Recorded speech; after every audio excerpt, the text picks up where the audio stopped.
Estuvimos hablando ayer, de la clase de ayer. Si quiere aprovechar ahora para hacer alguna pregunta y repasamos algún punto específico, es el momento. Si no, ya cambiamos de tema, aunque está relacionado, pero empezamos con la otra bolilla, de corrientes doctrinarias del derecho penal, como habíamos quedado.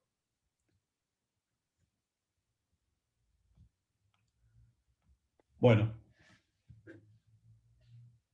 tomo el silencio como un no, y empecemos. Yo les decía ayer la importancia que ustedes tengan una lectura previa, por eso también eh, el organigrama, el cronograma, donde ustedes van sabiendo los temas que vamos a ir hablando, más allá de que nos corremos a veces por cuestiones de organización entre los profesores, pero y que ustedes cuenten con un campus virtual, que tengan material y que puedan ir leyendo los temas para que después las clases realmente sean un poco más interactivas, que ustedes las puedan aprovechar y que puedan ir ya directamente con dudas, eh, con preguntas al profesor. Eso realmente a ustedes le va a dar mucho más frutos. Van estudiando los temas. Si ustedes empiezan a escuchar un tema que no le han dado una lectura previa, es bastante más difícil después poder seguir la charla. Entonces, bueno, mi recomendación siempre es esa. En este tema puntual que vamos a tratar, en la bolilla 3 de corrientes doctrinarias del derecho penal, es un tema que si bien está mezclado con cuestiones históricas y que normalmente se pueden estudiar de cualquier manual, luego se va complicando porque, bueno, hay una serie de corrientes que, que si bien van discutiendo digamos, hay como base los mismos elementos del delito, cuando hay consenso en cuáles son los elementos del delito, cada elemento del delito es considerado de acuerdo a la postura y a la metodología dogmática utilizada, es considerado de distintas maneras. Es decir, esos contenidos de cada elemento del delito son llenados de distintas maneras de acuerdo a la postura o la corriente doctrinaria que se adopte. Por eso la famosa, y después vamos a ir, la famosa discusión, por ejemplo, causalismo-finalismo, etc. Bueno, vamos a empezar entonces. Si bien es cierto que el derecho romano, germánico y canónico fueron fuentes de importancia desde el punto de vista de las instituciones penales, desde el punto de vista del moderno derecho penal, fue construido a partir de la base de postulados de la Ilustración o Iluminismo, y legislativamente se fue plasmando después en el proceso de codificación posterior a la Revolución Francesa, como lo señalábamos ayer, a partir de, sobre todo, el Código de Napoleón de 1810, y luego las sucesivas codificaciones, principalmente también el Código de Baviera de 1813, que es muy importante porque el Código de Feuerbach, eh, porque fue fuente del primer proyecto de Código Penal argentino, que luego terminó en Código Penal, el proyecto Tejedor de 1921. Y después también la cataratas de, digamos, sanciones de las constituciones de los distintos estados. Entonces, vamos a tener que, de alguna manera, clasificar, ¿sí? Se habla desde de este momento del derecho penal moderno, se habla de la humanización del derecho penal, a partir precisamente del iluminismo o de la Ilustración y la consecuente Revolución Francesa con todo lo que ello implicó. Se habla de una escuela clásica, pero en realidad esa escuela fue denominada así después vamos a ver otra corriente que es el positivismo criminológico, que peyorativamente denominó a la escuela clásica, pero en realidad no es una escuela desde el punto de vista teórico, catedrático, digamos, donde existen discípulos y digamos, referentes, se la ha encuadrado porque hay un grupo de autores que han, digamos, ha tenido un pensamiento bastante lineal y se ha podido agrupar, pero no es que se formó una escuela clásica. Hubo varios fenómenos que dieron inicio a este tipo de pensamiento y que provocaron cambios importantes en el derecho penal. Uno de los hitos es la recepción del derecho romano, ¿sí?, en territorios de lo que después sería la Alemania que hoy conocemos, a partir de las obras de los glosadores y los posglosadores romanos, que esa obra fue tomada entonces en los territorios después alemanes, y esto tuvo como consecuencia, por allá por el 1500, 1532, donde se sancionó la Constitutio Criminalis Carolina, que fue digamos, una carta muy importante para la época.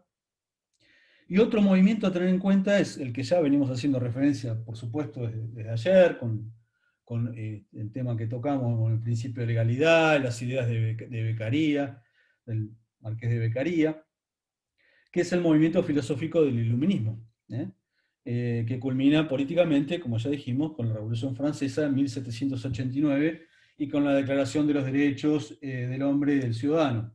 Esto también con las importantes consecuencias que venimos refiriendo, ¿no? Político-jurídicas, que son el constitucionalismo, la sanción de las constituciones en los distintos estados, y el derecho penal liberal, a partir, como decíamos, del Código de 1800 de Napoleón y también el Código de 1813 de Baviera. Los pensadores de la Ilustración, Hobbes, Locke, Grocio, Montesquieu, Rousseau, Voltaire, echaron las bases, digamos, en la escuela clásica, esta llamada escuela clásica del derecho penal, como decíamos peyorativamente la denominó Ferri, que es uno de los autores o uno de los teóricos del positivismo criminológico. Dentro de estos pensadores de la Ilustración, lo decíamos ayer y clases pasadas, tenemos al Marqués de Beccaria, es Cesare Bonesana, más conocido como Marqués de Beccaria, que a los 25 años de edad, ¿sí?, escribió un pequeño libro que denominó el Tratado de los Delitos y las Penas, Tratado de los Delitos y las Penas. En 1764 lo escribió, y ese pequeño libro realmente ha tenido una repercusión muy, muy grande en el ámbito del derecho penal, y que justamente fue la base de mucha codificación de la época, ¿sí? Fue, digamos, un librito epocal, como se suele decir, pero además que tuvo repercusión, hasta el día de hoy se lo sigue analizando. En ese tratado de los delitos y de las penas, Beccaria establece una serie de principios de política criminal, que como les decía tuvo mucha repercusión. Lo venimos analizando ya desde el primer tema que hablábamos, la primera clase, como fuente de conocimiento del derecho penal, a la ley, con este principio de legalidad. Lo primero que dice Beccaria es que hay que establecer un claro principio de legalidad de los delitos y de las penas, ¿no? Ya lo analizamos, no hace falta repetirlo. También estuvimos hablando ayer, y en esa época, el celo o la desconfianza que había a la interpretación de la ley. Entonces, para Beccaria, el derecho penal no había que interpretarlo. El juez como boca de ley, se hablaba, tiene que tener digamos, una función mecánica el juez, de decir la ley y no estar analizándola. Esto, repito, por el celo, la desconfianza que se tenía a los jueces de la época. También señala Beccaria que debe distinguirse, también lo analizamos, entre delito y pecado. El delito es una norma establecida por las personas en la tierra. En cambio, el pecado, en todo caso, va a ser una cuestión que en el juicio final para los creyentes va a ser, digamos, analizada digamos, en ese juicio final, y no le corresponde a los hombres, entonces, detenerse en ese análisis. Sabemos que con anterioridad a este cambio de paradigma, era muy común mezclar, digamos, los conceptos de lo que era delito y de lo que era pecado. También se postulaba la proporcionalidad entre los delitos y las penas, ¿sí? El daño cometido por el delito era lo que debía determinar la intensidad de la pena, ¿sí? El daño ocasionado por el delito era lo que marcaba el monto de la pena, la cuantía de la pena. El sentido de la represión era salvaguardar a la sociedad, no tanto valorar la intención del delincuente. La pena tenía que tener una finalidad preventiva, tanto general como especial. Se apartan de la idea de la pena como pura retribución. Se aparta ahí de Kant y de Hegel. Los procesos penales debían ser públicos y se debían regir por un sistema acusatorio, a diferencia de los procesos hasta ese momento secretos y la tortura como principal mecanismo para llegar a la verdad procesal, ¿no es cierto? En ese momento se decía que la confesión de las personas era la reina de las pruebas, porque precisamente en estos sistemas, justamente en el medioevo, tuvo explosión este tipo de prácticas inhumanas, degradantes para la persona que justificaban, digamos, la tortura para provocar la confesión, incluso de muchísimos inocentes, con tal de evitar el sufrimiento, lo que implicaba una tortura. La igualdad ante la ley, sin importar si se trataba de nobles, burgueses o plebeyos. El rechazo de la pena de muerte, salvo para casos excepcionales, muy graves, pero la pena de muerte, y con esto Beccaria también se diferencia de la idea de Kant. Entonces, estos son básicamente los postulados en esta obra, que ya repito, es una obra de mucha actualidad, incluso al día de la fecha, y que sentaron las bases para todo lo que fue luego los criterios de política criminal para la codificación y para el constitucionalismo de la época. Se habló entonces, con todos estos postulados, de la humanización del derecho penal. Se estaba humanizando el derecho penal.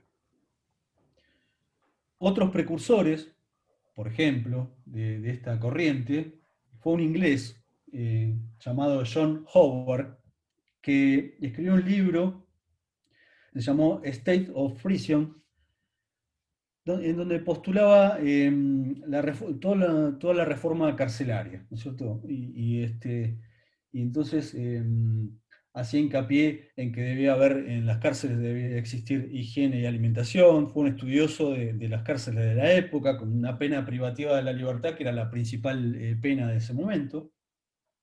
Entonces, aconsejaba justamente el cambio para que las cárceles sean limpias y que los delincuentes estén bien alimentados, que exista una disciplina distinta para detenidos y para encarcelados, que exista también educación moral y religiosa y que se le dé la posibilidad de trabajar al imputado, al penado, y por último, el sistema digamos, de calabozo sea celular, es decir, que con eso se evitaba también la promiscuidad dentro del encarcelamiento. Luego surge una llamada escuela toscana de Italia, por supuesto. El principal exponente allí es Giovanni Carmignani, y luego esta obra es seguida por Francesco Carrara, que luego escribió una obra muy importante, varios tomos, donde ambos autores de la Universidad de Pisa, de Italia, donde se puede marcar en esta escuela toscana un comienzo del estudio del derecho penal, un comienzo sistemático del curso de derecho penal, es decir, como ciencia y como teoría del derecho y de la pena, ¿sí? Es una doctrina, se puede decir, ontológica y naturalista, ¿sí? Es decir, la noción del ser y del delito y de la pena. Tenía un método, ahora vamos a diferenciarlos con otras escuelas, tenía un método racional deductivo. y con axiomas generales y abstractos que se aplican a los casos particulares.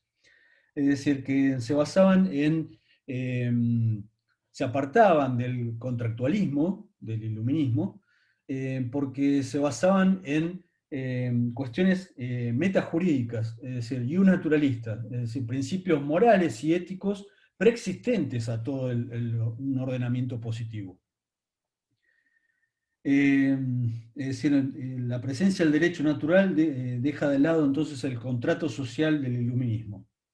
En esta corriente se reconoce el principio de causalidad, que ahora lo vamos a ver muy bien en el positivismo jurídico, de causalidad, es decir, que una acción provoca con una relación de causalidad un resultado determinado, y toma al hombre, esto es muy importante, como un ser libre e inteligente. Se empieza a hablar la noción de libre albedrío, ¿no? El hombre con poder de decisión.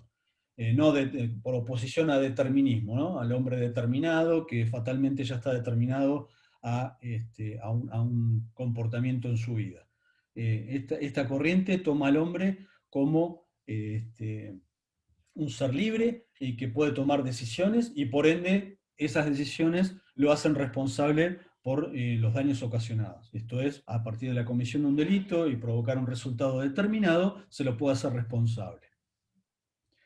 Esta teoría tiene pretensiones, tuvo pretensiones, y es muy importante, se la llamó teoría pura del delito, y tuvo pretensiones de validez universal, es decir, que se pretendía aplicarla en todos los derechos positivos, cual fuere, aplicable a cualquier derecho positivo, a cualquier legislación de cualquier país, ¿sí?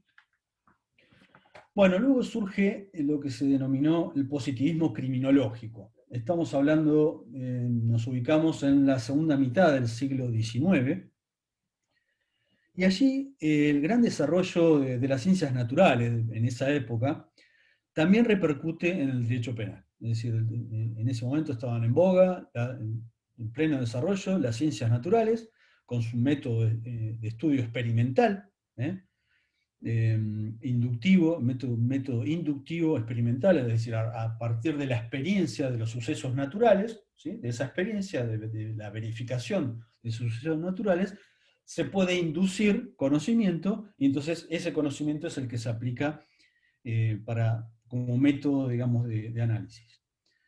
Entonces, se aplica para el derecho, también para el derecho penal, toman este método inductivo experimental de las ciencias naturales, y surge entonces de este positivismo criminológico la aplicación de esa lógica, ¿no? de esa lógica inductiva experimental de las ciencias naturales, también para las ciencias sociales, como es el derecho. Esto provocó un resultado totalmente opuesto a la escuela toscana, que venimos hablando hasta hace un minuto, con postulados totalmente opuestos. El delito pasa, a partir de esta postura, pasa a ser un hecho cuyo factor causal no es el libre albedrío, como señalábamos recién, sino el modo de ser del delincuente y la influencia del ambiente que lo determina causalmente, fatalmente, a cometer los delitos. Fíjense entonces el cambio de paradigma en este caso, en donde ya el hombre no es libre de tomar decisiones, sino que está determinado socialmente, por vivir en una sociedad, está determinado ciertas personas, y ahora vamos a ver cómo sigue esta criminología antropológica, que sigue entonces considerando al ser como fatalmente determinado a cometer delitos por la contaminación que tiene por distintos motivos, ¿no? Por el ambiente donde se crió, por factores de otro tipo, orgánicos y físicos, sociales, depende de la sociedad y la educación que tuvo, etcétera, donde lo determina fatalmente a ser un delincuente. De tal manera, entonces, la sociedad debe defenderse de estas personas, de estos delincuentes, incluso de estos potenciales delincuentes. Es decir, no estamos hablando de hechos concretos, de que Juan Pérez cometió tal hecho que es un delito, sino que Juan Pérez es, ahora vamos a ver, la noción de peligroso. Como está fatalmente determinado a ser un delincuente, ya lo consideramos peligroso antes de que cometa eventualmente un delito. Fíjense hasta dónde. Y eso está justificado porque, bueno, si el hombre en determinadas situaciones está determinado causalmente por razones físicas, orgánicas, sociales, de cultura, etcétera, está fatalmente determinado a ser un delincuente, bueno, la sociedad se tiene que defender de esas personas porque son peligrosos para la sociedad, entonces se reemplaza lo que es la pena, que es como consecuencia de la comisión de un delito, a una medida de seguridad que es preventiva, antes de que se cometa el delito. ¿Va? La sociedad se tiene que cuidar, entonces se dispone una medida de seguridad, que lo que hace es prevenir que esa persona, que ya sabemos que va a cometer un delito, lo cometa.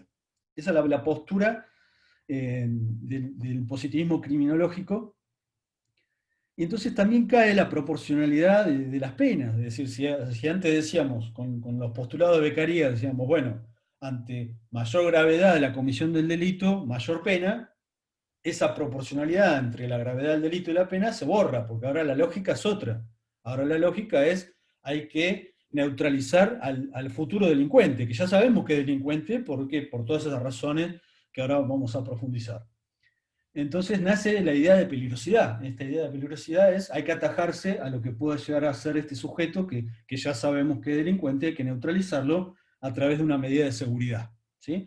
Una medida de seguridad que puede ser curativa, internarlo en los loqueros de la época, en un psiquiátrico, curativa para curarlo, o si no tenía cura, neutralizarlo, o bueno, si era una persona que tenía capacidad de educarse, entonces la medida era educativa, no curativa, educativa. Se lo trataba de educar a esta persona para que deje de responder a esos impulsos natos, ahora vamos a ver, que lo llevaban a ser un delincuente en forma fatal, determinada. Entonces, todos estos, los autores que sostienen, fueron muchos, pero los más representativos fueron tres, que ahora los vamos a analizar las notas que cada uno aportó. Uno de ellos fue César el Lombroso, la teoría lombrosiana. ¿No? Lombroso fue un médico de prisiones que en base a la observación y a la experimentación exponía en una obra que la llamó El hombre delincuente, en 1876, y tenía una concepción llamada antropología criminal. ¿Sí? Esto lo fundaba en un estudio orgánico y psicológico de las personas, y de acuerdo a estos estudios, él consideraba que el delincuente, que era un delincuente nato, por nacimiento, era delincuente porque no había logrado desarrollar suficientemente su cerebro. Entonces, se estableció una categoría de subhumano, es decir, de una persona que no se había desarrollado como tal, y esta categoría era el delincuente nato, ¿no? De nacimiento. ¿Y cómo se daban cuenta, Lombroso, cómo justificaba esta teoría? Decía bueno, que estas características del delincuente nato se podían inferir de determinadas eh, protuberancias o determinadas desviaciones de la forma del cráneo, del cerebro y otras partes del cuerpo. ¿Sí? Acá en la Argentina, hace muchos años, hubo un preso que estuvo en el presidio del fin del mundo, llamado así el presidio que se encontraba en Ushuaia y que ahora ya está cerrado hace muchos años, que el padre de Petinato, el actor, fue el director de esa penitenciaría. En esa penitenciaría, teóricamente, iban los presos más peligrosos de la República Argentina, también muchos presos políticos de la época, y hubo un preso muy famoso, muy conocido, que se llamó el Petiso Orejudo. ¿Sí? Petiso Orejudo, justamente como su nombre, como su apodo lo indicaba, era una persona de muy baja estatura, con orejas muy prominentes y otras partes del cuerpo también que llamaban mucho la atención. Eh, y concretamente estaba imputado de haber cometido homicidios aberrantes contra niños, tenía una personalidad muy, digamos, un psicópata que atacaba también animales, etc. Bueno, fíjense, la caracterización, ya el nombre que se le daba a esa persona era de una postura lombrosiana, ¿no es cierto? ¿Eh? Petiso orejudo. ¿No? Se reconocía al delincuente de acuerdo a las características físicas, ¿eh? Esas desviaciones en la forma de cráneo, las orejas prominentes, etcétera,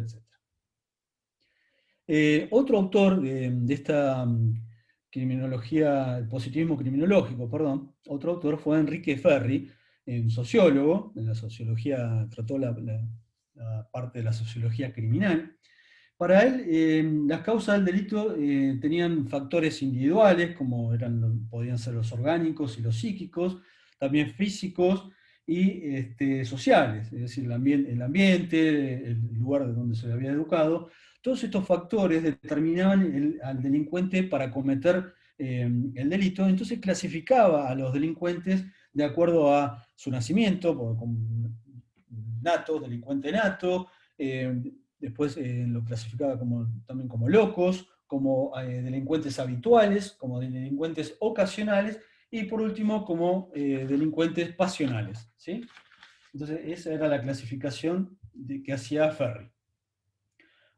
El tercero de los autores más destacados, Rafael Garófalo. Profe, ¿puede repetir?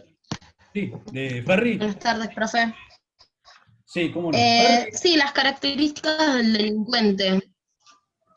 Claro, ¿cómo clasificaba Ferri a los delincuentes? Bueno, los clasificaba porque él decía que de acuerdo a los factores individuales, físicos y sociales, los delincuentes podían clasificarse en delincuentes natos, delincuentes locos, delincuentes habituales, delincuentes ocasionales y delincuentes pasionales. ¿Sí? Esa es la clasificación que hacía Ferri sobre los distintos delincuentes.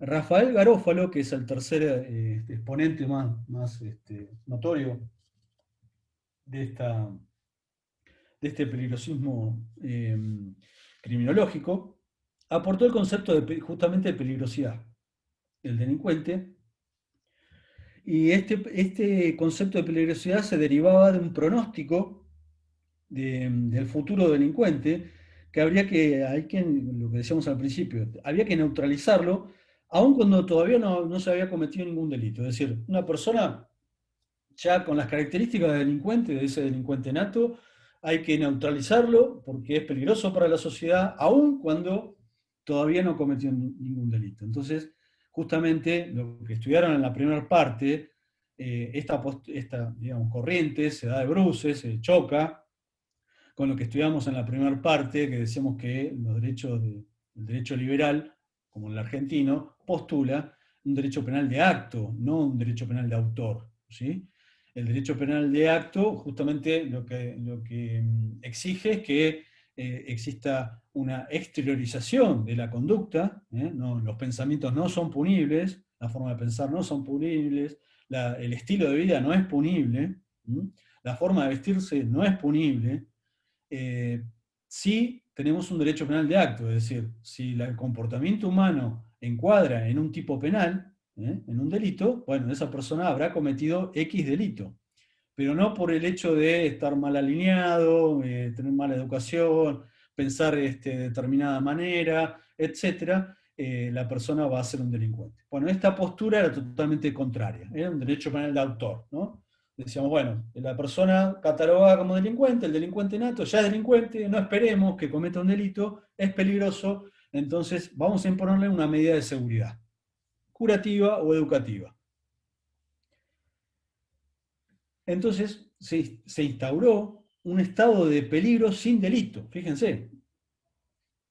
Les adelanto que por suerte esta corriente no prendió, si bien hubo, digamos, algunos estados, posteriormente, algunos países tomaron algunas ideas peligrosistas, pero digamos, este modelo, digamos, así como se está planteando en abstracto y formalmente, no fue utilizado en su extensión, por suerte. Hubo conciliación, se tomaron algunas ideas de este peligrosismo criminológico, lo que se llamó la tercera escuela. La tercera escuela se conformó, digamos, con la escuela clásica y tomaron parte de estas ideas del positivismo, es decir, adoptar medidas de seguridad, pero conjuntamente con el delito, es decir, para los casos de inimputabilidad, sí imponer al inimputable una medida de seguridad postdelictual, es decir, se comprueba que la persona que es inimputable cometió un delito, una acción típica y antijurídica, bueno, no se le puede imponer una pena porque no comprendió la criminalidad del acto, pero sí se le puede imponer una medida de seguridad porque es peligroso para sí o para la sociedad. ¿Sí? Una medida de seguridad curativa o educativa. Entonces, esta tercera escuela toma la medida de seguridad como complementaria para los casos en que exista un caso de inimputabilidad, pero no como medida de seguridad exclusiva, es decir, al que le corresponde una pena porque cometió un delito, tendrá una pena posterior a la comisión de ese delito. Si es inimputable, toma la idea de medida de seguridad de este peligrosismo. Y otra pauta en esa época que tomaron justamente la idea de peligrosidad, la idea de peligrosidad, de pronóstico de peligrosidad es tomado para graduar la pena. En la determinación judicial de la pena, el juez debía merituar, debía hacer un análisis, un pronóstico hacia el futuro para ver, bueno, esta persona va a reincidir, va a ser una persona que va a cometer nuevamente un delito, y de acuerdo a ese análisis peligrosista, entonces dispone una pena mayor o menor. ¿Sí? Otra posición intermedia, llamada ecléctica, como suele decirse en teorías que están en el medio, digamos, es la de von List, un autor alemán, ya lo hemos mencionado, me parece, la llamada Escuela de Política Criminal. Von List, en su famoso programa de Marburgo, relaciona las categorías de los delincuentes, estas categorías de los delincuentes del peligrosismo, con la finalidad de la pena, preventiva, general y especial. Entonces, para von List, la pena debía servir para corregir al delincuente cuando esta persona era capaz de corregirse. Intimidar al delincuente cuando no necesitaba corrección. Cuando esta persona el delincuente no necesitaba corrección, bueno, se le intimidaba con la pena.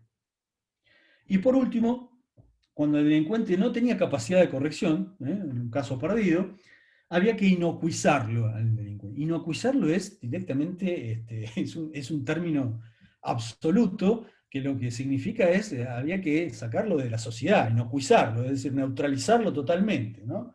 Es decir, una pena perpetua y que nunca más tenga contacto con la sociedad.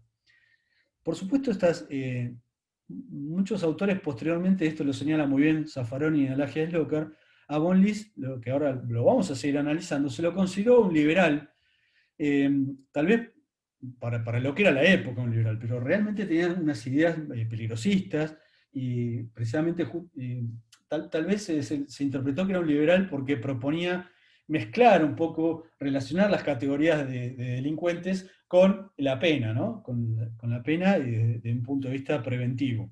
Entonces tal vez desde ese punto de vista se lo considera un liberal. Pero realmente tenía ideas muy antiliberales, porque justamente aplicar el peligrosismo, es decir, tener como una persona que no es capaz de reeducarse, excluirlo totalmente de la sociedad, es una postura absoluta y peligrosista. Por fin llegamos, fíjense, un derrotero que traté de hacerlo lo más rápido posible y también de la forma más sencilla posible, y hay muchísimo más tela para cortar, les aclaro, y esto tiene que ver también con una cuestión que yo les decía, de traer leído los temas y algunas cuestiones históricas que son de fácil lectura y de comprensión, y otras no tanto. Así llegamos a lo que se denomina la escuela dogmática. Ahora vamos a empezar a explicar la escuela dogmática y las distintas metodologías de la escuela dogmática. La escuela dogmática, a diferencia de la teoría pura del delito de la escuela toscana, ¿se acuerdan que hace unos minutos nos referíamos? La escuela toscana era una teoría pura del derecho, con pretensiones de validez universal. Es decir, para todos los sistemas positivos de cualquier país había que aplicar, digamos, esa corriente. La escuela dogmática no. La escuela dogmática lo que postula es, el objeto consiste precisamente en lo contrario, es decir, sistematizar el derecho penal para un derecho positivo vigente en un país determinado. ¿Sí? No tiene una pretensión de validez universal, sino de validez particular, para cada sistema positivo. Para ello proponía que el juez debía sujetarse a la ley. ¿Y esto a qué obedece? Al principio de legalidad, y está correcto, y es correcto, de acuerdo al iluminismo, a lo que proponía Beccaria y compañía. El principio de legalidad es un principio rector, ya lo saben, es un principio clave, medular del derecho penal. Es decir, las personas, los ciudadanos, tenemos que saber qué es lo que está prohibido y qué es lo que no está prohibido. A propósito de eso, von List hablaba de la carta, el Código Penal o la ley penal como la carta magna del delincuente. A eso hacía referencia a que el delincuente, al conocer la ley penal, sabía qué era lo que podía hacer y qué era lo que no podía hacer. Como que era la constitución del delincuente, dicho de alguna manera, era el Código Penal. ¿Por qué? Porque regía este principio de legalidad. Es decir, solo lo que es considerado delito va a estar prohibido y va a tener como consecuencia una sanción.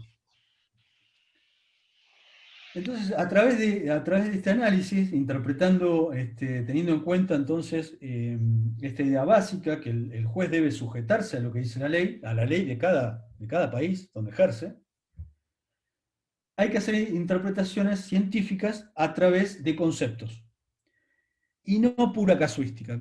¿Cuál es la diferencia? La casuística es, un día resuelve una cosa, otro día se resuelve otra, sin tener parámetros, sin tener pautas de interpretación. ¿Recuerdan lo que hablábamos ayer? Que había mucha desconfianza para la época de lo que era la interpretación de la ley penal, que había mucho celo, porque justamente el absolutismo había cometido un sinfín de arbitrariedades. Había un derecho penal del enemigo y un derecho penal del amigo. Realmente era así. Entonces, esto lo que quería era marcarle el terreno, darle pautas consensuadas por la ciencia teórica del derecho, consensuadas para que los jueces no se pudieran apartar arbitrariamente de lo que debe entenderse por un delito en un país determinado. Entonces, a través de estos conceptos, y apartándose de la casuística, es decir, lo que dice cada juez en cada caso, el concepto de delito se empezó a formar la idea que estaba compuesto de 4 elementos. Y ahora vamos a analizar un poco más. Pero estos 4 elementos son el comportamiento humano, es decir, la acción o la omisión del ser humano, la tipicidad, la antijuricidad y la culpabilidad. Estos serían los 4 elementos, y ahí nace un estudio sistematizado que se llama teoría del delito. Y esto permitió elaborar entonces una parte general del hecho penal con aplicación para cada delito concreto. ¿Sí? Por eso fue tan importante esta sistematización. Nace en su plenitud entonces la idea de derecho penal como ciencia, con método. Profe, Sí. ¿cuál era el cuarto elemento? El cuarto elemento es la culpabilidad. Repito, el comportamiento humano es el primer elemento, que puede ser por acción u omisión. El segundo elemento es la tipicidad. El tercer elemento es la antijuricidad. Y el cuarto elemento, la culpabilidad. ¿Sí? Hasta aquí, ¿cómo van? ¿Alguna duda? ¿Quieren que Bien, bien. un minuto? No, vamos ¿Vamos bien? bien. Perfecto. Bueno, yo les adelantaba ayer que justamente la corriente dogmática, aquí es donde se termina de complicar la cuestión, porque de acuerdo a distintas corrientes, o sea, dentro de esta corriente dogmática, de análisis dogmático, hay distintas metodologías. Y estas metodologías van a depender de justamente qué tipo de método de análisis tenga cada subcorriente, ¿sí? Entonces, si se aplica una metodología naturalista, vamos a llegar a determinadas consecuencias, analizando siempre, como les decía, ya hay un consenso de cuáles son los elementos del delito, ¿no? Son estos 4 elementos. Donde empieza a discutir qué es lo que se discute, qué contenido tiene cada elemento del delito. ¿A qué se llama comportamiento humano? ¿Cómo se determina? ¿A qué se llama tipicidad? ¿Cómo se determina? Y así sucesivamente. Entonces, de acuerdo a la metodología utilizada, vamos a tener resultados distintos. Básicamente hubo entonces, a partir de, estamos hablando de principios del siglo pasado, principios del siglo XX, finales del siglo XIX, principios del siglo XX, hasta la fecha, se pueden resumir 4 metodologías distintas. La primera es la naturalista, o llamada positivismo jurídico, o también causalismo. ¿Sí? Repito, la primera metodología es una metodología naturalista, que se la llama positivismo jurídico, o también causalismo. La segunda es una metodología neokantiana, también llamada normativismo. Metodología neokantiana, o también llamada normativismo. La tercera es una metodología finalista, o también llamada finalismo ontológico. Y por último, tenemos una metodología teleológica. ¿Se acuerdan del concepto de teleo que venía de fin? La finalidad, una metodología teleológica, o también llamada funcionalismo, y después vamos a ver qué tipo de funcionalismos existen, que es uno extremo y el otro moderado. Empecemos entonces con la metodología naturalista del positivismo jurídico. El positivismo jurídico excluye toda valoración metajurídica. ¿Qué significa? ¿Se acuerdan? ¿Quiénes tenían una postura metajurídica? Bueno, la escuela toscana, que consideraba que existían principios morales y éticos que eran anteriores al derecho positivo, y un naturalista que sentaban las bases para valorar esta ciencia del derecho y cómo teníamos que interpretar la ciencia del derecho. El positivismo jurídico sale de esa lógica y dice, no, las valoraciones metajurídicas no corresponden a las ciencias jurídicas, porque la ciencia jurídica debe aplicar un método científico naturalista y experimental. No hay que confundir este positivismo jurídico con el peligrosismo criminológico que acabamos de ver, ¿no es cierto? Si bien tienen algunas notas en común, no hay que confundirlo. Digo por los nombres, ¿no es cierto? Este positivismo jurídico se basa entonces también, y por eso tiene tal vez una nota en común con la criminología peligrosista, se basan en un método que copian de las ciencias naturales, este método experimental. Esto es propio de una corriente que es organicista, mecanicista. Entonces a partir de este método naturalista, experimental, dividen al delito por categorías. Por un lado, hay categorías que son objetivas externas, y ya serían entonces la acción, la tipicidad y la antijuricidad. ¿Sí? Son categorías que son objetivas y externas. Y por otro lado, el aspecto subjetivo del delito, interno, que sería solamente la categoría de la culpabilidad. ¿Sí? Entonces, repasemos. Entienden que el delito se divide básicamente en 2 aspectos, uno objetivo y otro subjetivo.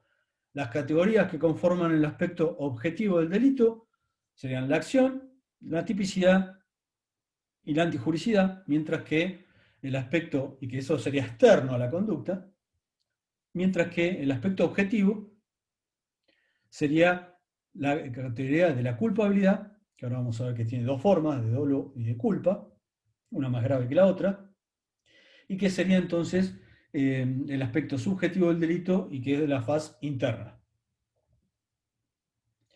La acción es concebida, la acción, el comportamiento humano, es concebida causalmente. Nace la idea de la causalidad.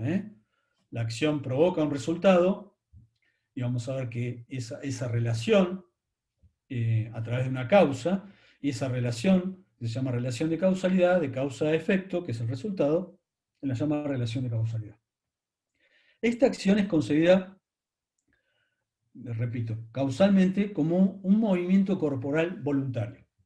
Presten atención a esto, porque aquí es donde se empieza a complicar y donde quiero que entiendan, porque después lo van a leer, y si no entienden esta cuestión, va a ser difícil después, porque se va, repito, poniendo cada vez más complicada.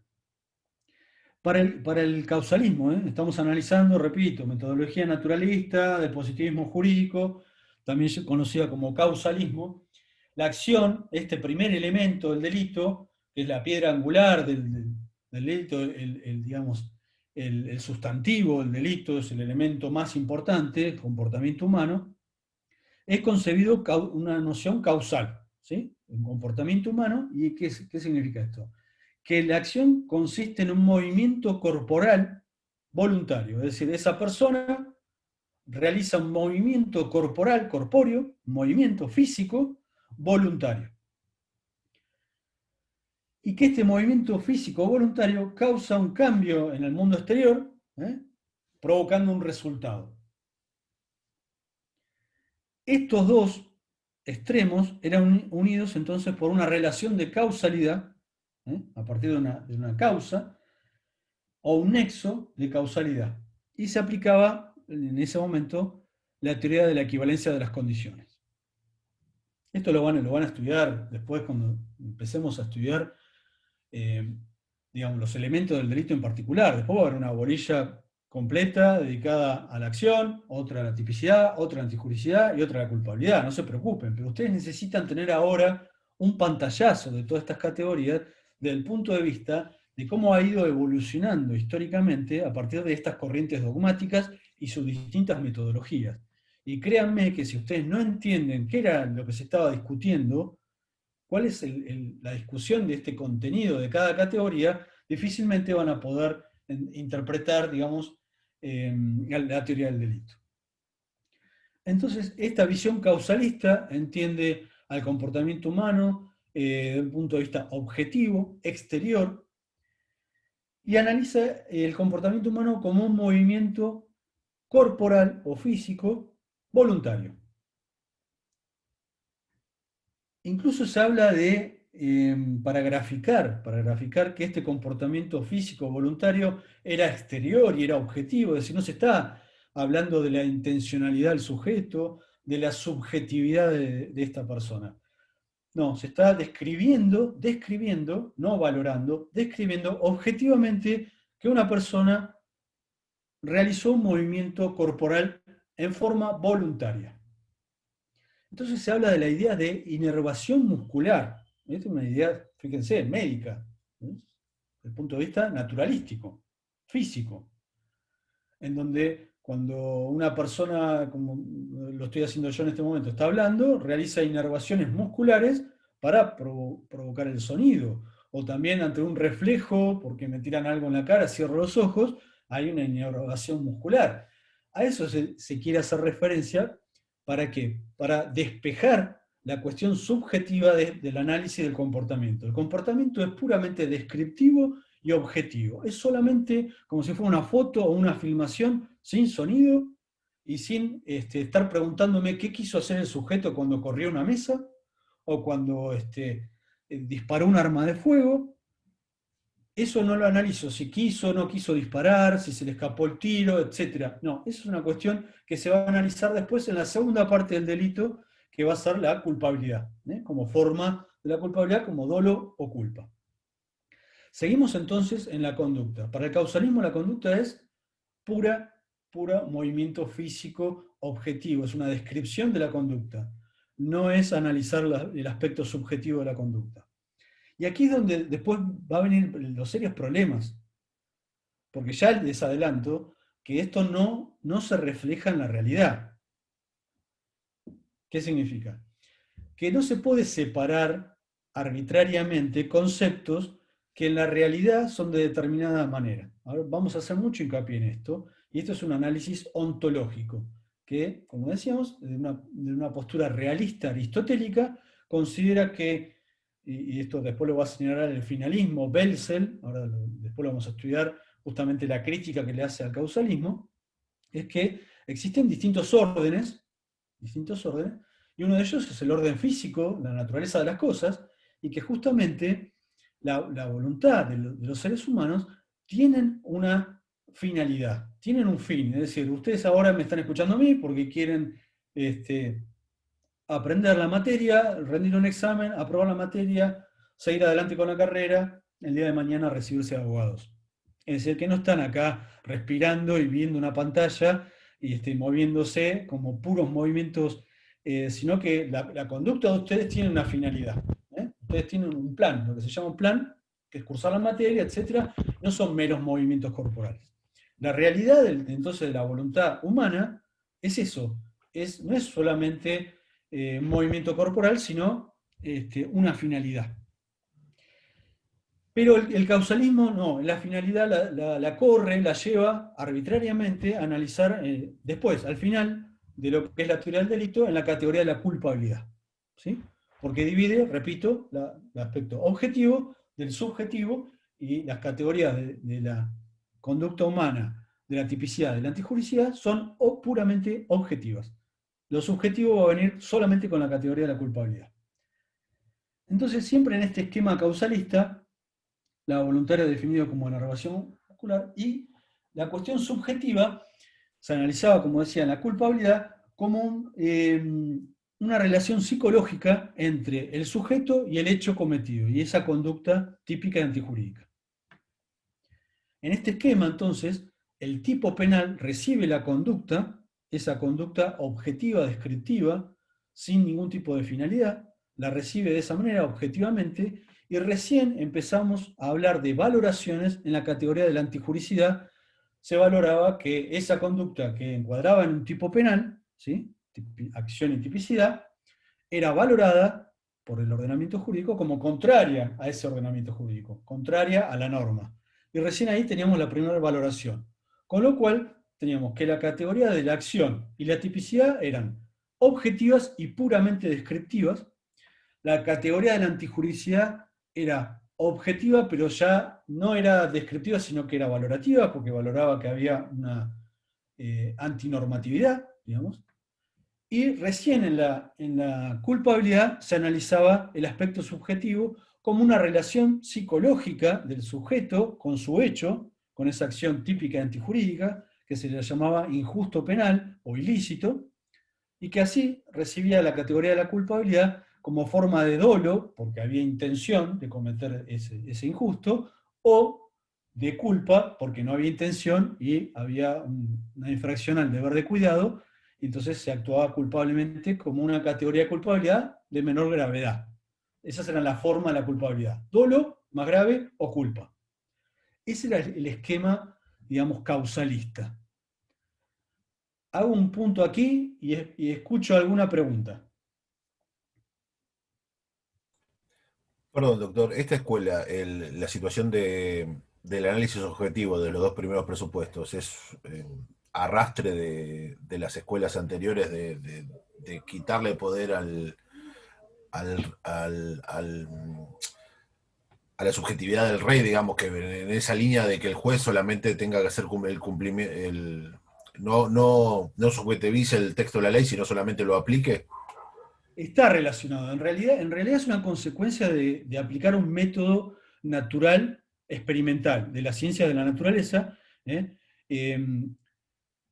basándose, es un positivismo jurídico, porque sacan de lado las ideas metajurídicas, los valores, ¿sí?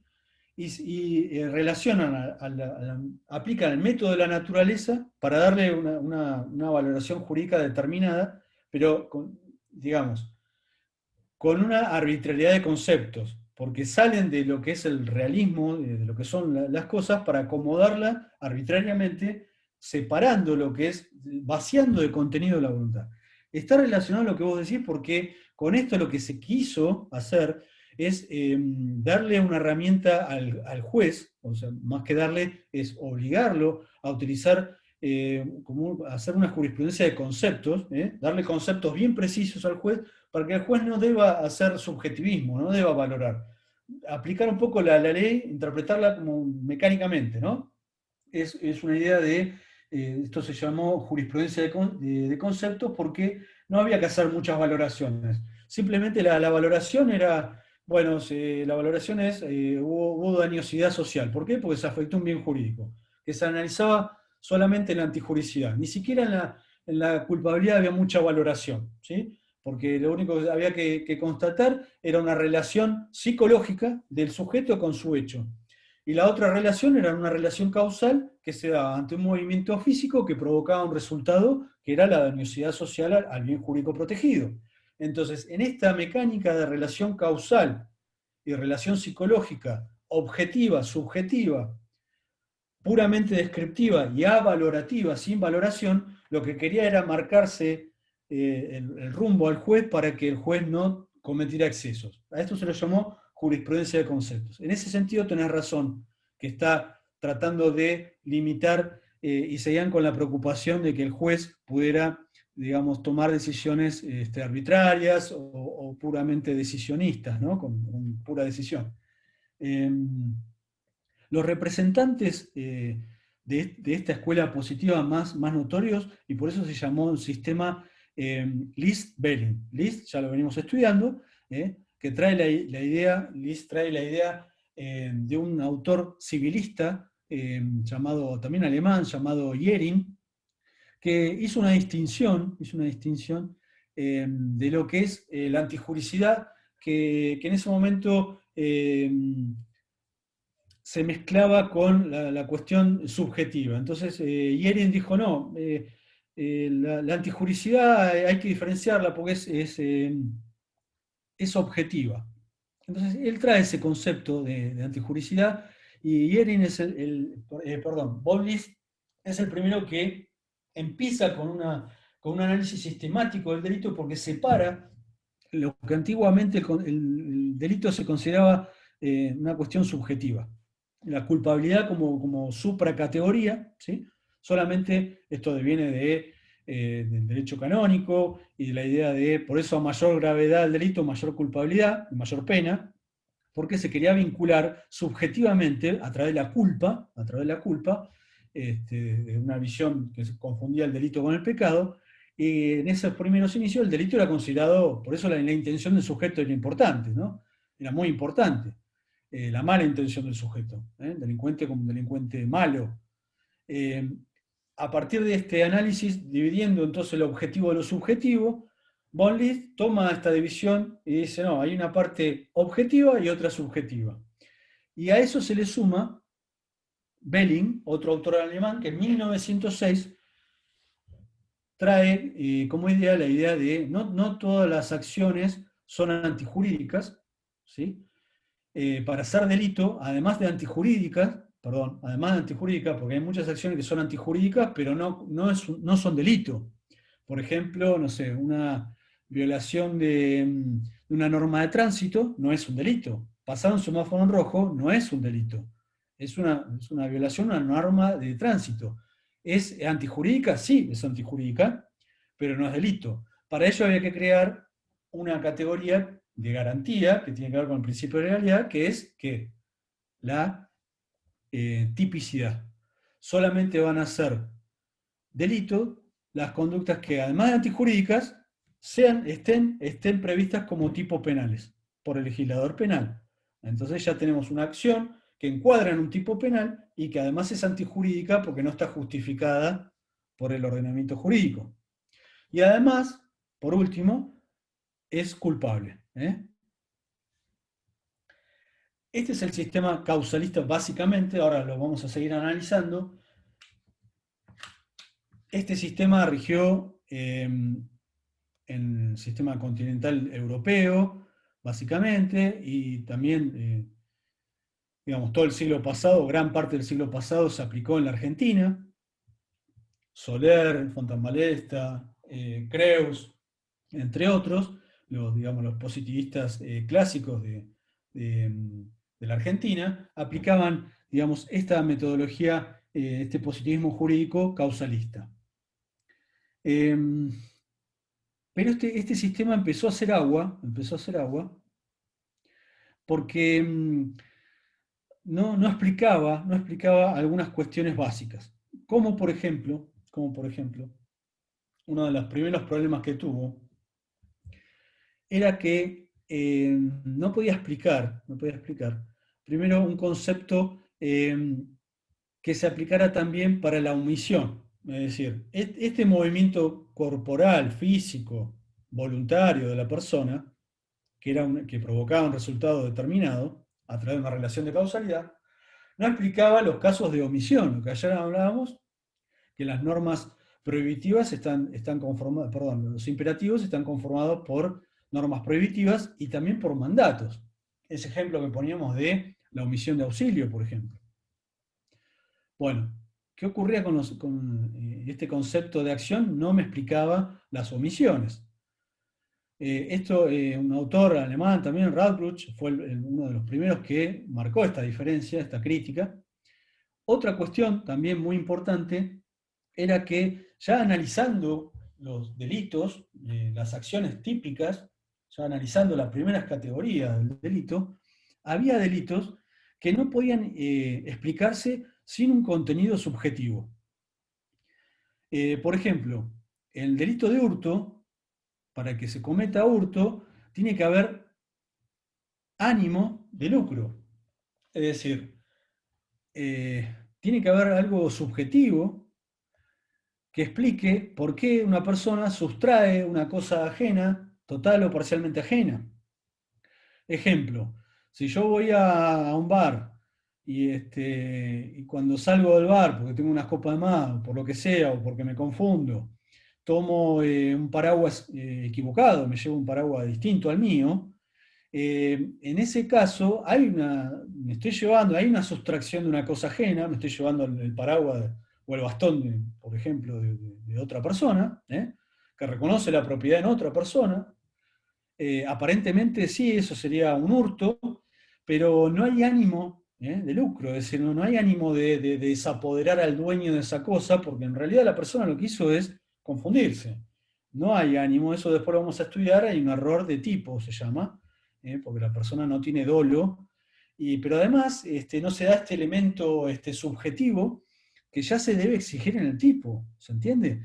Entonces, era lo que yo les decía al principio. El problema del causalismo era que separó lo que en la realidad vació de contenido a la voluntad. La voluntad humana, en la realidad de las cosas, en la vida de todos nosotros diaria, tiene un contenido, ese contenido es la finalidad. Nosotros nos levantamos y hacemos cosas porque tenemos fines. Es decir, los movimientos corporales, físicos, están orientados desde esa finalidad. Yo me levanto y hago un desayuno porque quiero satisfacer necesidades básicas, o voy al baño por lo mismo, o voy a la facultad porque la finalidad es aprobar la materia y después el día de mañana recibirme de abogado. Todos esos movimientos físicos corporales tienen un contenido, esa voluntad tiene un contenido que es la finalidad.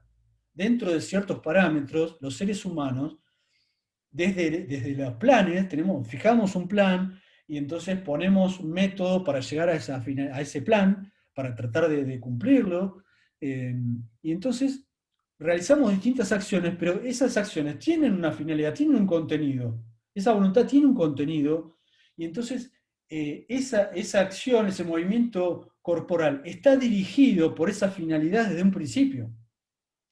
Los cursos causales, básicamente los seres humanos los pueden dirigir, los pueden manipular, los pueden dirigir, con ciertos límites, por supuesto.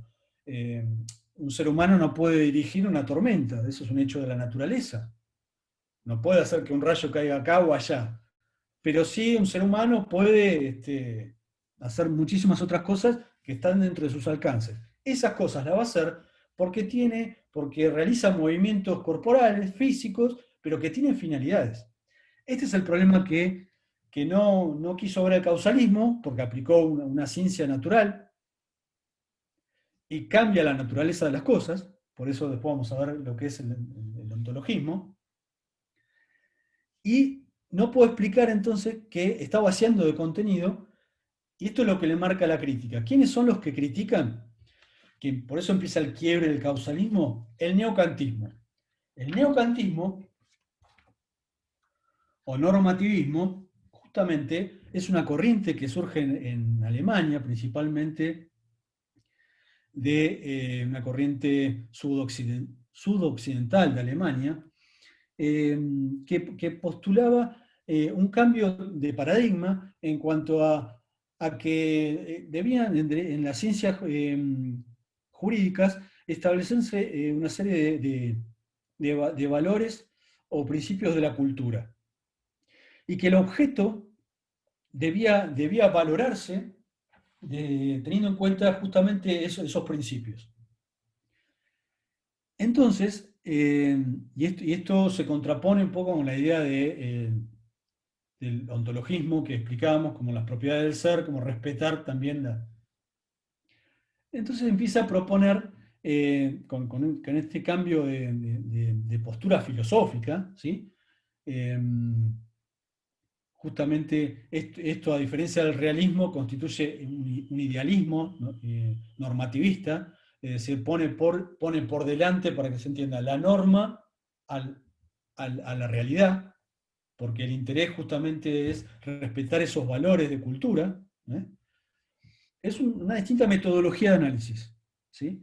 Vamos a ver que esto nos puede traer consecuencias no queridas, porque pueden violar justamente principios que hoy entendemos que son principios básicos de toda sociedad, que están previstos en las constituciones y en las convenciones. Este normativismo empieza a criticar al causalismo, porque empieza a decirle, no, mire, esto tiene que estar orientado, el análisis tiene que estar orientado a valores de cultura, y entonces la acción no es un simple comportamiento voluntario, físico, sino que hay que analizar algunos elementos subjetivos en esas valoraciones. Y empiezan con las críticas. También la crítica era a la antijuricidad, porque la antijuricidad no era una simple valoración de la infracción al ordenamiento jurídico, sino que se debía valorar una dañosidad social a esos bienes jurídicos. Y entonces se empieza a ver también una postura material de la antijuricidad, es decir, no es solamente la violación formal a ese orden jurídico, sino que se está afectando a bienes jurídicos. Pero principalmente acepta elementos subjetivos ya en el injusto. Y también la última crítica que se le hizo, que terminó por quebrar el sistema causalista, es respecto a la categoría de la culpabilidad. Porque recuerden, en el causalismo la categoría de la culpabilidad era esta relación psicológica del sujeto con su hecho.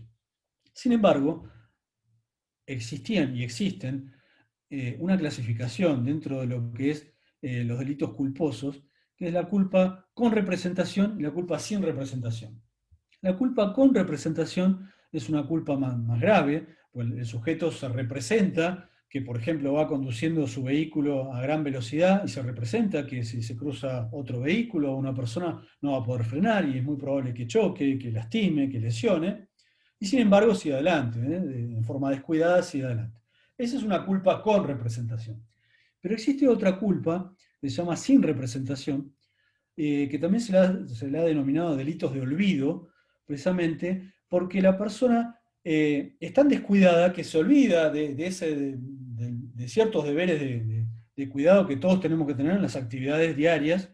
Por ejemplo, salir de mi departamento apurado porque se me hace tarde para llegar al cine o al teatro cuando se podía ir, y entonces dejo las hornallas de la cocina prendidas.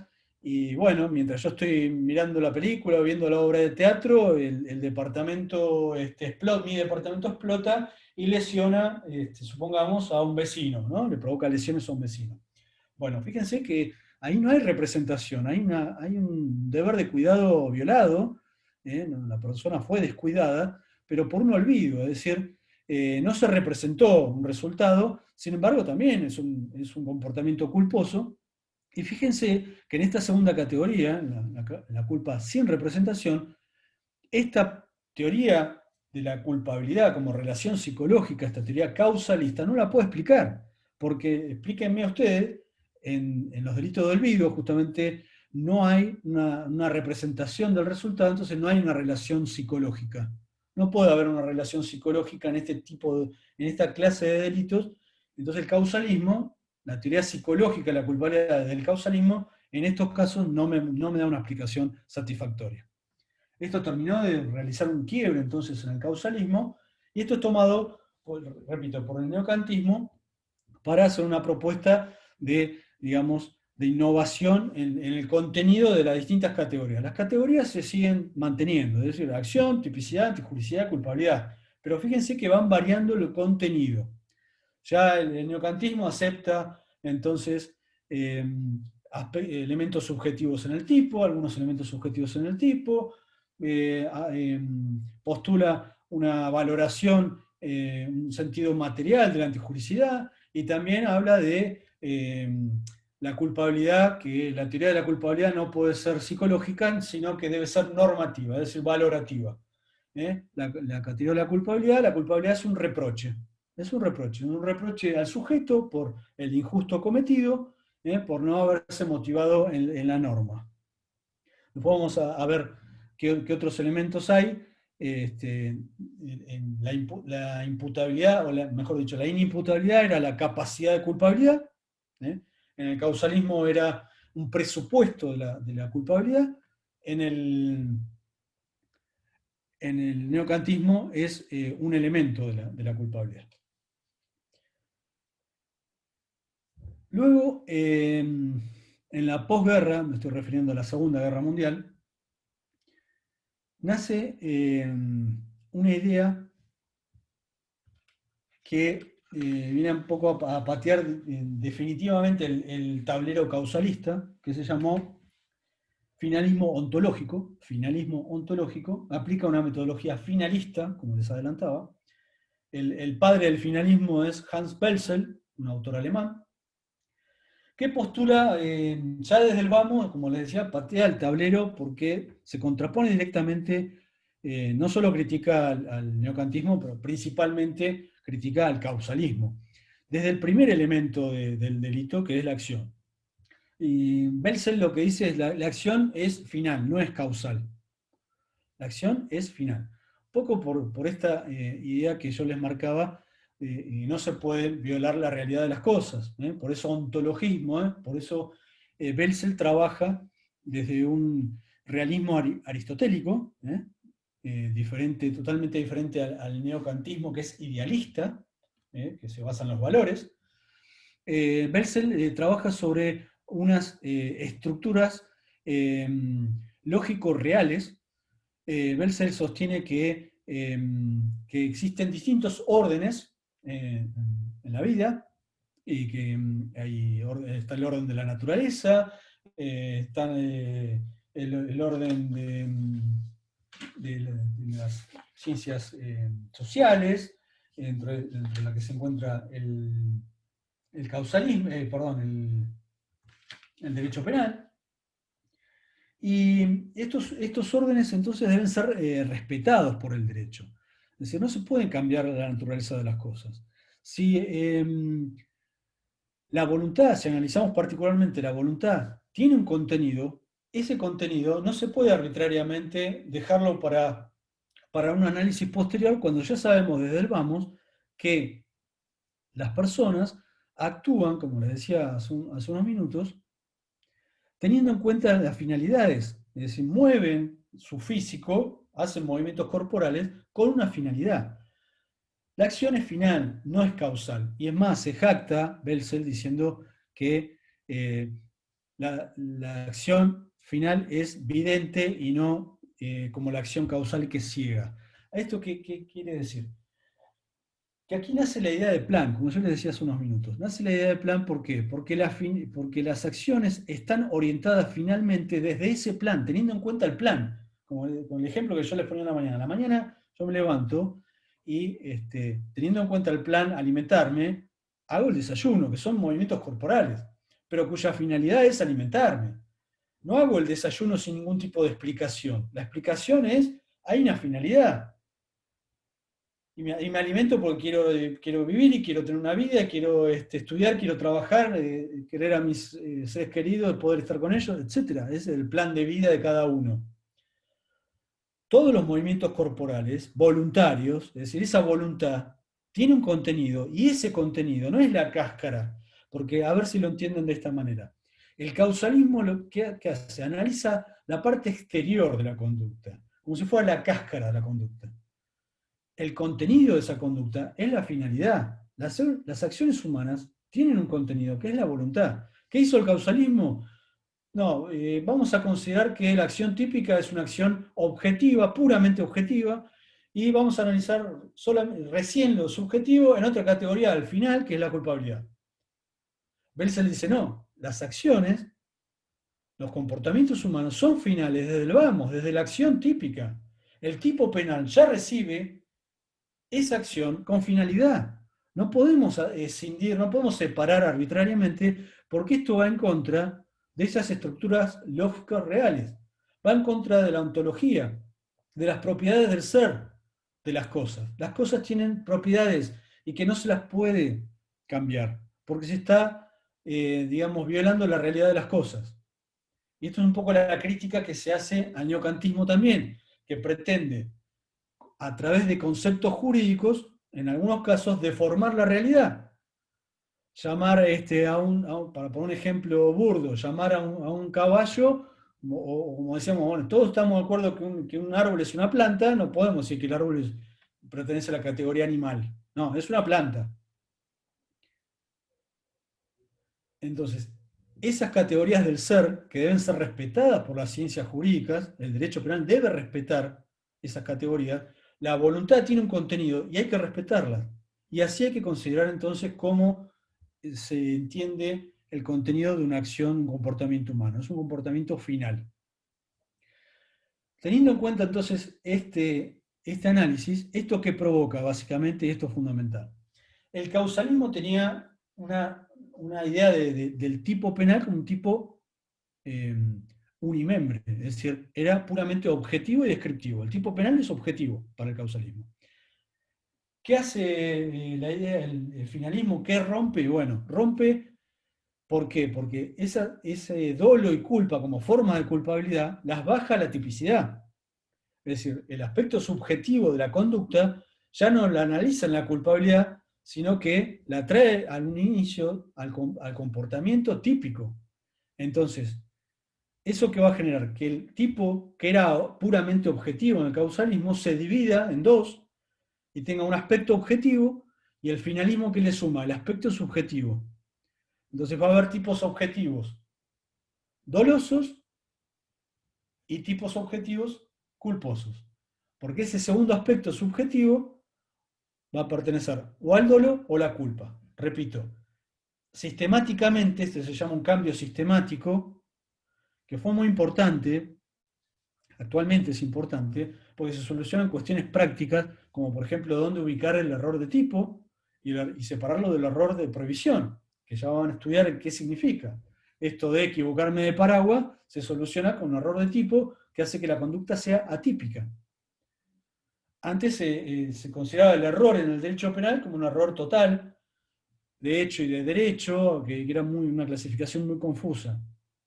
Este cambio sistemático que pasa de un tipo unimembre, objetivo, a un tipo complejo o mixto.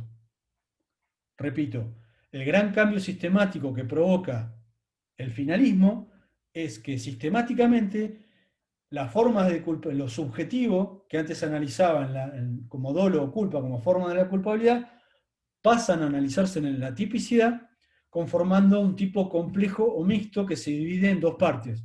Aspecto objetivo, que es lo mismo que consideraba el causalismo, y le suma el aspecto subjetivo con una estructura que puede ser dolosa o culposa. También se van a generar dos estructuras distintas de acuerdo si son delitos positivos u omisivos. Entonces, de acuerdo, a partir del finalismo, se generan 4 estructuras típicas, según sea positiva u omisiva.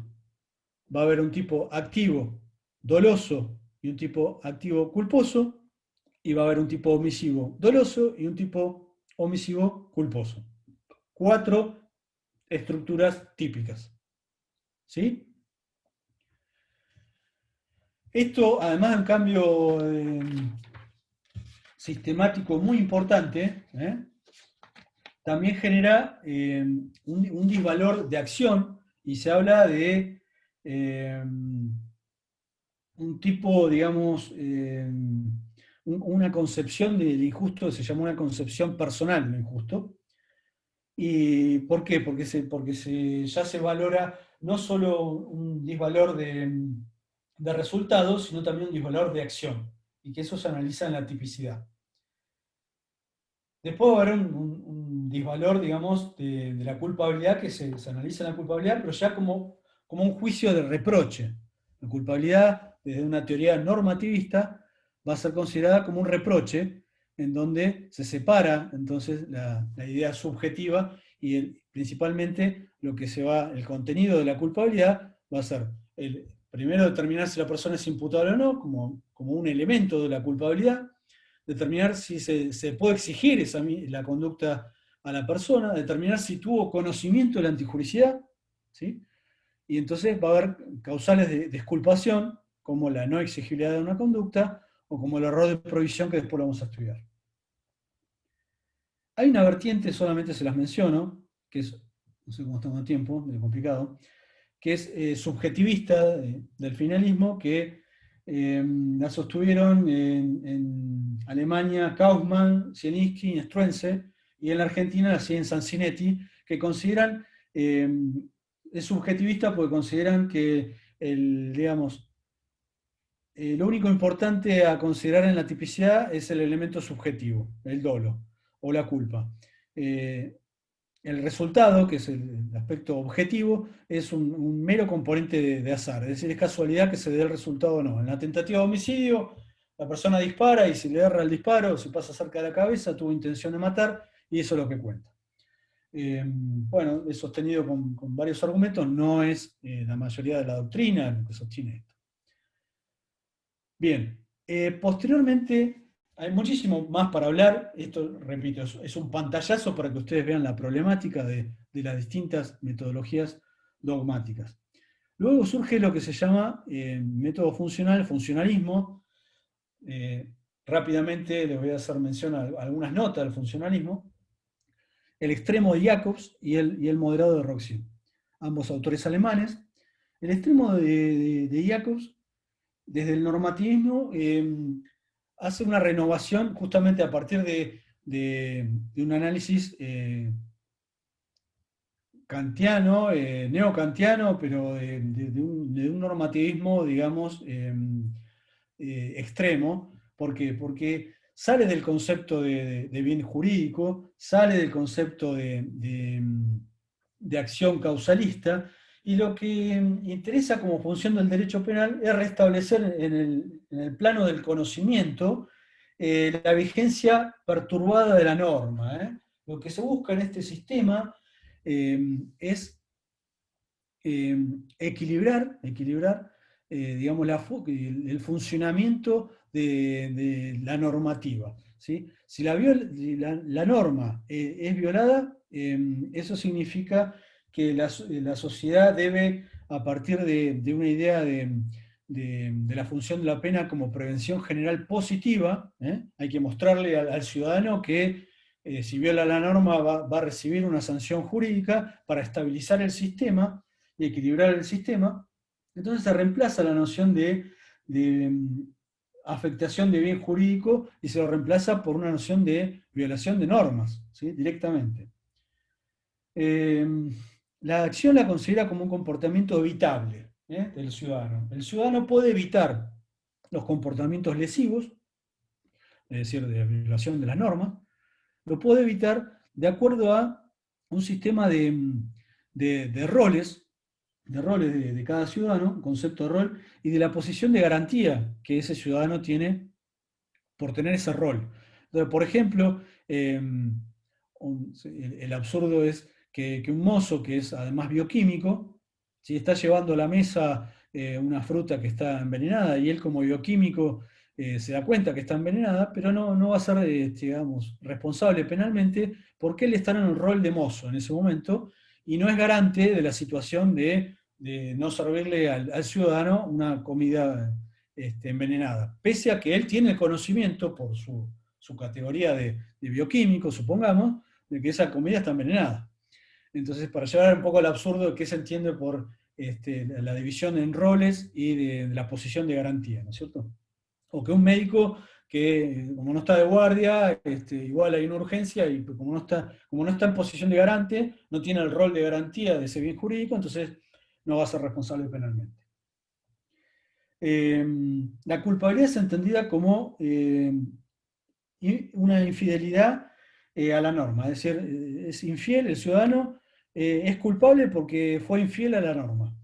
Entonces, por eso se vincula la pena como prevención general positiva, ¿no? Bueno, pórtense bien, no violen la norma, sean fieles al derecho, y entonces el sistema se equilibra desde ese lugar.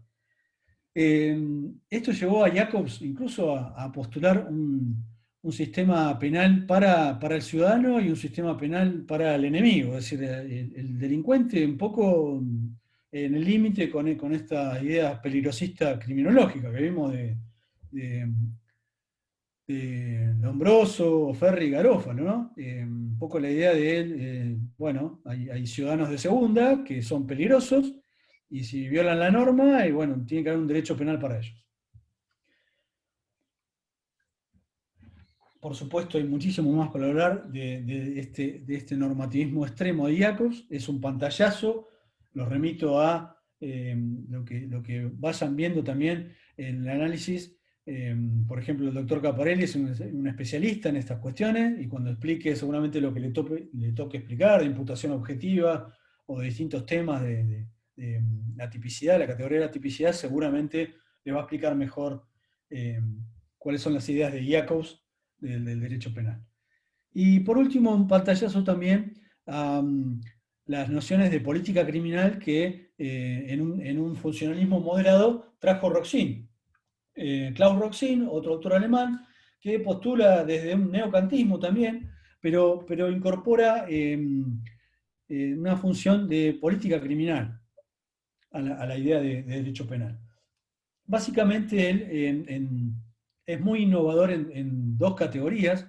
La categoría de la tipicidad toma la idea de la imputación objetiva, la vieja teoría de la imputación objetiva de Horing, que establecía, bueno, que un resultado se podía imputar objetivo, un resultado de X, muerte, por ejemplo, de una persona, se podía imputar objetivamente a la tipicidad, objetivamente a un ciudadano, si esa persona, a través de la acción, había incrementado, había creado o incrementado un riesgo no permitido. Ese riesgo no era permitido, entonces creaba o incrementaba un riesgo no permitido, repito, y ese riesgo no permitido era creado o incrementado dentro del fin de la protección de la norma. Con estas nociones, Roxine entonces sostiene para los delitos de resultado su teoría de la imputación objetiva, es decir, cuándo se puede imputar objetivamente resultados. En ese sentido es muy innovador.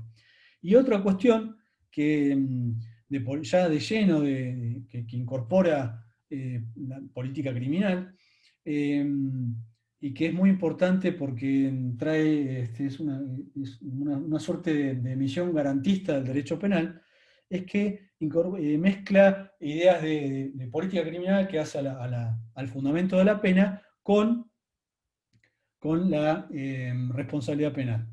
Entonces, Roxin dice que para que exista responsabilidad penal es condición necesaria que la persona sea culpable, ¿sí? A mayor culpabilidad, como lo sostenían otras escuelas, mayor responsabilidad penal, mejor dicho, mayor monto de pena, pero esto tiene que estar limitado, ¿sí? Esto tiene que estar limitado por las ideas de prevención general y de prevención especial, positiva. Entonces, la responsabilidad penal solamente, es decir, si hay culpabilidad va a haber responsabilidad penal, pero sí y solo si, además se suma necesidades preventivas generales o especiales. Lo doy vuelta. Si aún cuando la persona es culpable, es decir, se determina que cometió un injusto y que es reprochable ese injusto porque no se motivó en la norma cuando pudo motivarse en la norma, después vamos a ver la categoría específicamente de la culpabilidad, cuando una persona es culpable, si bien entonces puede determinarse que es culpable, no va a ser responsable penalmente jurídicamente, no va a ser responsable y por ende no se le va a poder imponer una pena si no hay una necesidad, en el caso concreto, desde el punto de vista de prevención general o del punto de vista de prevención especial, de imposición de esa pena.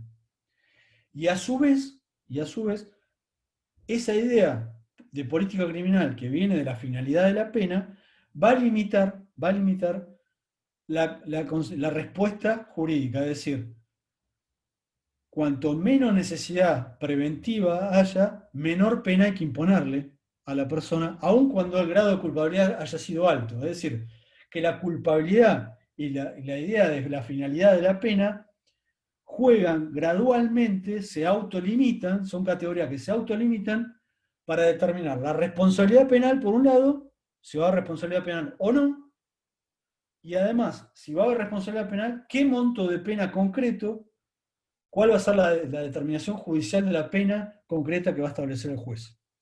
Y de este punto de vista, con ideas de política criminal, lo que está haciendo Claude Roxin es, digamos, instaurar una visión garantista del derecho penal, es decir, establecer una responsabilidad personal del sujeto de acuerdo al su grado de culpabilidad y de acuerdo a la necesidad de pena para su caso concreto, sobre todo de prevención especial positiva. Es decir, la idea que la pena no debe ser un castigo, sino que debe servir para reeducar, para reencauzar al delincuente. Bueno, con esto ya, teniendo en cuenta el horario, vamos a ir cerrando. Como verán, es un tema complejo, largo. Por supuesto, han quedado cosas en el tintero, pero como les decía, en el análisis en particular de cada elemento del delito van a poder ir ajustando estas visiones metodológicas de la dogmática jurídica. ¿Alguna pregunta? No, doctor, lo dejo, entro en sociedades ya. Claro, claro. ¿Alguna Hasta luego. pregunta? ¿Algún otro? ¿Quiere hacer alguna Profe, pregunta? sí, yo quiero saber, los nombres de las imposiciones, dijo dos, ¿Los nombres de? cuando dijo, si aún es culpable, si no hay una respuesta jurídica. De la postura de Claude Roxin. Claro, Sí, lo que hace Roxin es decir, bueno, la persona va a ser responsable penalmente, es decir, va a merecer o sea, se le puede imponer una pena, se le puede hacer responsable penalmente, si y solo si, primero, es declarado culpable. O sea, ujú, si cumple la categoría de la culpabilidad. Es decir, un injusto culpable. Cumple las categorías del delito, ¿sí? Pero además, hay que ver si la persona necesita, en el caso concreto, necesita, por la finalidad de la pena, por una cuestión de prevención general, pero particularmente de prevención especial positiva, si esa pena la necesita y en qué medida necesita. ¿Sí? Entonces, con esa categoría de política criminal, lo que está haciendo es recortar responsabilidad penal, está limitando la respuesta eh, estatal por el delito cometido. ¿Se entiende? Entonces, las dos categorías que se autolimitan son la culpabilidad y la finalidad de la pena, la finalidad preventiva de la pena. Son categorías que limitan, digamos, a la respuesta penal. La persona va a ser responsable penalmente cuando se den las dos categorías y a su vez limitan el monto final de la pena a imponer por el juez. ¿Sí? ¿Quedó más claro ahí? sí, profe, ahora sí, Bueno, las medidas sí son especial positivas. bien. ¿Alguna otra pregunta? ¿Damos por terminado entonces? Doctor, Sí. sí, quedaría la de la, la de la pena, la que defiende Zaffaroni, puede ser, quedaría esa por ver. Claro, esa es, digamos, una visión del derecho penal, una postura desde el análisis ya de la teoría de la pena y lo que es el derecho penal, una postura negativa o agnóstica de la pena, es decir. Pero eso tiene que ver con el estudio particular de las teorías de la pena, ¿sí? Está, sí. Zaffaroni Porque y antes, Alagia de Luca postularon un derecho minimalismo, un derecho penal mínimo, restrictivo, y sostienen sí, una postura agnóstica de la pena, negativa, ¿sí? No legitiman la antes pena, la defendía reconocen, esa postura, ¿no es cierto? claro, la reconocen como una realidad, como un poder coercitivo, y que hay que limitar justamente con todos los derechos y garantías constitucionales y convencionales como límites al ius poniendi. Básicamente es esa la postura. Por supuesto hay mucho más para Gracias. hablar, pero la estoy Sí, sí, sí, resumiendo en un párrafo, ¿no? sí, sí. Gracias. No, por favor. ¿Alguna pregunta más?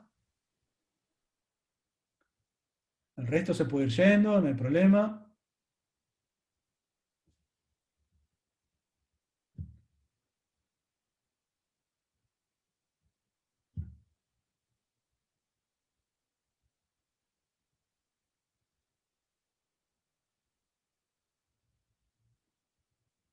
¿Alguna pregunta más? ¿O nos vamos despidiendo? Profe, ¿lo volvemos a tener la semana que viene No, en o principio qué va a no. dar? No, en principio no. Las clases que vienen las van a tener con el resto de los profesores de la comisión.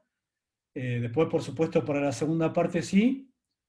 Hay muchas clases, ya en la segunda parte están casi todas las clases grabadas, así que la idea un poco lo que les decíamos al principio era tratar de aprovechar que ustedes escuchen y vean esas clases y después poder interactuar con las dudas y no repetir lo que ya se dijo, ¿no es cierto?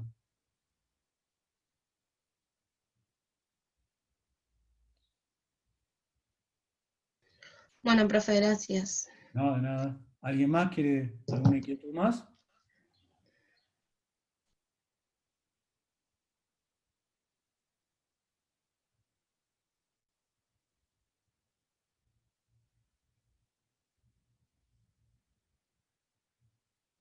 Bueno, nos vamos despidiendo entonces.